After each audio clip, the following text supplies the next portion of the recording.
தேவி சேக்கிழாரடிகள் சொல்றார் திருக்குறிப்பு தொண்டர் புராணத்துல. திருவல்லம் எனும் ஒரு தலம் தொண்டை நாட்டிலே இருப்பது. தீக்காளி வல்லன் எனும் அசுரன் இறைவனுக்கு வரம் கிடந்ததாக அந்த தல வரலாறு கூறுகிறது. அந்த தீக்காளி அவனுக்கு, அதாவது அசுரன், ஈசர் வரம் தருகிறார். கவனிங்கோ, தீது நீங்கிட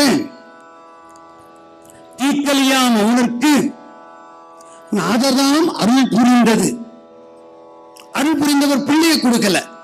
நல்வினை பயன் செய் மாதர், நல்வினை பயன் செய் மாதர் தோன்றிய மரபுடை மறையவர் வல்லம் பூதி சாதனம் போற்றிய பொற்பினால் விளங்கும் அப்படிங்கிறது.